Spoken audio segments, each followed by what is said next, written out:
अस्सलाम वालेकुम फजीलत, कैसे हो? ठीक हो? कितने बहन भाई हो आप लोग? दो बहन हैं, दो भाई। दो भाई। अच्छा, आप नहीं बस चल सकते? बहन आपकी ठीक है दूसरी? और भाई? भाई का एक कमरे हम्म, में ठीक है। आप अपने देखने वालों को कुछ कहना चाहोगे? क्या कहना चाहोगे? ऊपर मुंह करो। क्या कहना चाहोगे? अल्लाह ताला जो माजूर है उन सबको ठीक कर दे।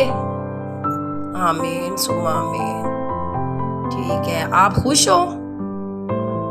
अच्छा, अभी नहा के बड़ा तैयार श्यार होके बैठे हुए हो हैं? अभी तो इसने मेकअप भी किया हुआ था, वो सारा उतार दिया है। आज खुश बैठी हुई है। कितने से खुश हो? बताओ तो सही ना फजीलत, कितने से खुश हो? बताओ।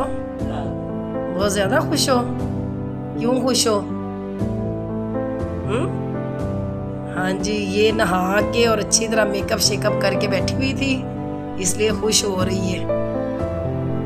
चले जी व्यूअर्स, मेरी आप सब लोगों से रिक्वेस्ट है कि स्पेशली जो मोस्टली हमारे मुल्क में इस तरह के बच्चे हैं सीपी, उन सब के लिए दुआ करें और स्पेशली मेरी बेटी के लिए भी दुआ करें। अल्लाह ताला बड़ा गफूर रहीम है, वो मुझसे करता है।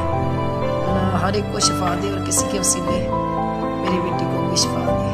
आमीन। तो हमें याद रखिएगा। अल्लाह हाफ़िज़।